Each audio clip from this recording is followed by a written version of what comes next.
یہ بتایا گیا کہ یعنی ایون کہ اللہ تعالیٰ انہیں لمبی زندگی دے، لیکن چودھری شجاعت صاحب کی وفات کی خبر بھی چلا دی گئی تھی. بالکل صحیح کہہ رہے ہیں. اور پھر وہ بتایا گیا کہ اتنے بیمار ہیں کہ سب لوگ جا کے ان کی تعزیت کر رہے ہیں.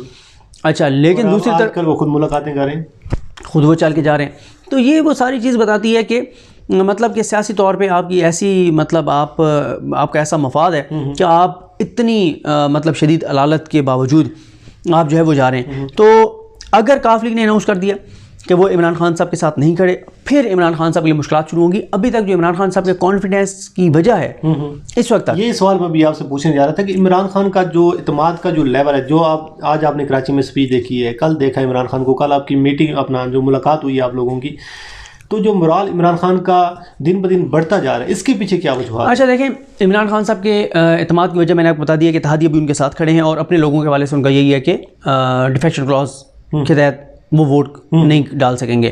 لیکن عمران خان کی پریشانی اس وقت شروع ہوگی جب کاف لیگ اناؤنس کر دے گی، یا بلوچستان عوامی پارٹی اناؤنس کر دے گی، یا ایم کیو ایم اناؤنس کر دے گی کہ ہم حکومت کے ساتھ نہیں ہیں. پھر حکومت کو جو ان کے ووٹ ہیں اتنے یا تو وہ پھر توڑیں گے اپوزیشن کے لوگ، جس کے اوپر کام بہت تیزی سے جاری ہے، اور اگر اتنے لوگ اپوزیشن کے نہیں ٹوٹیں گے تو پھر ظاہر ہے عمران خان صاحب کے لیے ایک مشکلات ہیں، اور پھر لڑائی کہیں اور چلی جائے گی.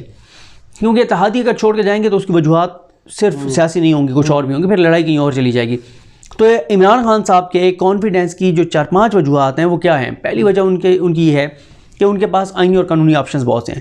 دوسرا یہ ہے کہ اپنے لوگوں کے حوالے سے ڈیفیکشن کلاز کے اوپر وہ کانفیڈنٹ ہیں. آپ آئینی اور قانونی آپشن کی بات کر رہے ہیں، دیکھیں اب عدم اعتماد جو تحریک ہے یہ پیش ہو چکی ہے. قانونی طور پر یہ ہے کہ عمران خان آپ اسمبلیاں ڈیزالو کرنے کے صدر کو ریکو نہیں بھیج سکتے. وہ تو عمران خان نے اسمبلیاں ڈیزالو کرنی نہیں تھی. یہ تو ہمارے میڈیا کے اوپر بھی فضول سی خبر چل جاتی ہے کہ عمران خان اسمبلی ڈیزالو نہیں کر سکتے. اور بھائی عمران خان کو جب پتہ تھا کہ عدم اعتماد لا رہے ہیں، ٹھیک ہے، تو عمران خان اس سے پہلے کچھ کر سکتے تھے. عمران خان نے نہیں کرنی تھی. دیکھیں جو وزیر اعظم ہوتا ہے نا، اس کے پاس 22 کروڑ کا ملک ہے، نیوکلیئر پاور ہے. ایسے کوئی مذاق ہے کہ آپ جو ہے وہ وزیر اعظم کو ایسے چلتا کر دیں گے جیسے یہاں پہ ایک مذاق بنایا ہوا ہے ساروں نے کہ جی آرام سے وہ گھر چلے جائیں گے؟ ایسا نہیں ہوتا.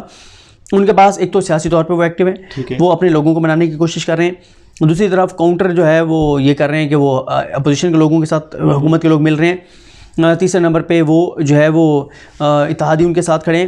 عمران خان کی مشکلات شروع اس وقت ہوں گی جب کوئی اتحادی اناؤنس کرے گا. یعنی کہ اگر میں یہ سمجھاؤں کہ اگر اتحادی آگے پیچھے نہیں ہوتے، ایم کیو ایم اور کاف لیگ، پھر عمران خان کانفیڈنٹ رہیں گے. اور ان کے کانفیڈنس کی وجہ یہ ہے. اور میں آپ کو ایک اور بات بتاؤں، اپوزیشن کیا کری ہے. اپوزیشن جو چال چل رہی ہے نا وہ کیا ہے؟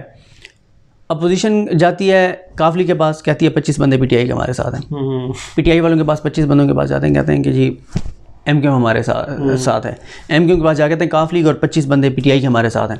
اس وقت وہ یعنی کہ اعصاب کی جنگ ہے، اعصاب کی جنگ ہے. اور عمران خان صاحب ظاہر ہے اس کے اوپر لگے ہوئے ہیں. تو میرا نہیں خیال کہ مجھے نہیں یہ لگتا کہ جب تک اتحادی الگ نہیں ہوتے تو عمران خان کے لیے کوئی مشکل آئی. اس وقت تک جب ہم یہ ویڈیو ریکارڈ کر رہے ہیں، اتحادیوں نے نہیں کہا کہ ہم عمران خان کو چھوڑ چکے ہیں. ہاں یہ بھی نہیں کہا کہ عدم اعتماد میں ان کے ساتھ کھڑے ہیں، لیکن کیونکہ وہ حکومت میں شراکت دار ہیں اس وقت تک، انہوں نے وزارتیں نہیں چھوڑی، تو پھر انڈرسٹوڈ ہے کہ وہ حکومت کے ساتھ کھڑے ہیں. لیکن جب وہ اناؤنس اگر کر دیں گے کہ ہم عمران خان کے ساتھ نہیں عدم اعتماد میں، پھر اصل عمران خان کی مشکلات کا آغاز ہوگا. آخر پر یہ تھوڑا سا اس کو کلیئر کریں. یہ ڈیبیٹ ہو رہی ہے 1-2 دن سے کہ جو عدم اعتماد کے بعد کا جو عمران خان ہے وہ زیادہ خطرناک ہوگا. یہ کیا چیزیں ہیں؟ دیکھیں اس میں بڑی لمبی اس کے اوپر بات ہو سکتی ہے، اس پہ مختصر بات نہیں ہو سکتی کہ کیا ہوگا، اگر نتیجہ کیا آئے گا تو اس کے لیے عمران خان کیا کر سکتے ہیں. تو یہ ایک بڑی لمبی، کیونکہ دیکھیں عمران خان صاحب سے یہ سوال میں نے کیا تھا کہ آپ ایک طرف آپ نے کہا تھا کہ میں آرام سے جا کے اپوزیشن بینچوں پہ بیٹھ جاؤں گا، ایک بار آپ نے کہا کہ میں خطرناک ہو جاؤں گا. تو بتائیں آپ خطرناک ہوں گے یا بینچوں پہ جا کے بیٹھ جائیں گے آرام سے؟ تو اس پہ انہوں نے کوئی جواب نہیں دیا. اور اسی پہ انہوں نے کہا تھا کہ میں نے جو اپنے کارڈز ہیں وہ سارے کے سارے وہ اپنے پاس سینے سے لگائے ہوئے ہیں، حکمت عملی میرے ذہن میں ہے، اور آپ دیکھیں گے کہ جب وہ کوئی چال چلیں گے اس کے مطابق میں ریئیکٹ کروں گا، اور اس کے مطابق میں چال جو ہے وہ چلوں گا. آپ کی رائے کیا ہے؟ یہ عدم اعتماد کامیاب ہوگی؟ دیکھیں میں آپ کو بتا رہا ہوں کہ اس وقت تک میں بڑا کلیئر ہوں کہ عدم اعتماد کامیاب نہیں ہوگی اس وقت تک. اگر اتحادی ادھر ادھر ہوں گے پھر عمران خان کے لیے پریشانی ہوگی، پھر عمران خان کا سب سے بڑا امتحان ہوگا، پھر عمران خان کو اپوزیشن کے بندے یا تو توڑنے ہوں گے، ورنہ عمران خان کے لیے گھبرانے کا وقت شروع ہو جائے گا. صدیق جان صاحب بہت بہت شکریہ آپ نے وقت دینے کا. ناظرین یہ صدیق جان صاحب تھے جو سیاسی گہما گہمی ہے. آپ کے سامنے ہے کہ شہر اقتدار کا سیاسی پارہ جو ہے وہ دن بدن بڑھتا ہوا نظر آ رہا ہے. بہرحال دیکھتے ہیں، آپ بھی انتظار کریں، ہم بھی انتظار کرتے ہیں اتحادیوں کو منانے کی دونوں جانب سے کوشش کی جا رہی ہے. اس میں کون کامیاب ہوتا ہے اس حوالے سے بھی آپ کو آگاہ کرتے رہیں گے. مجھے اور صدیق جان صاحب کو دیجیے اجازت. اللہ حافظ.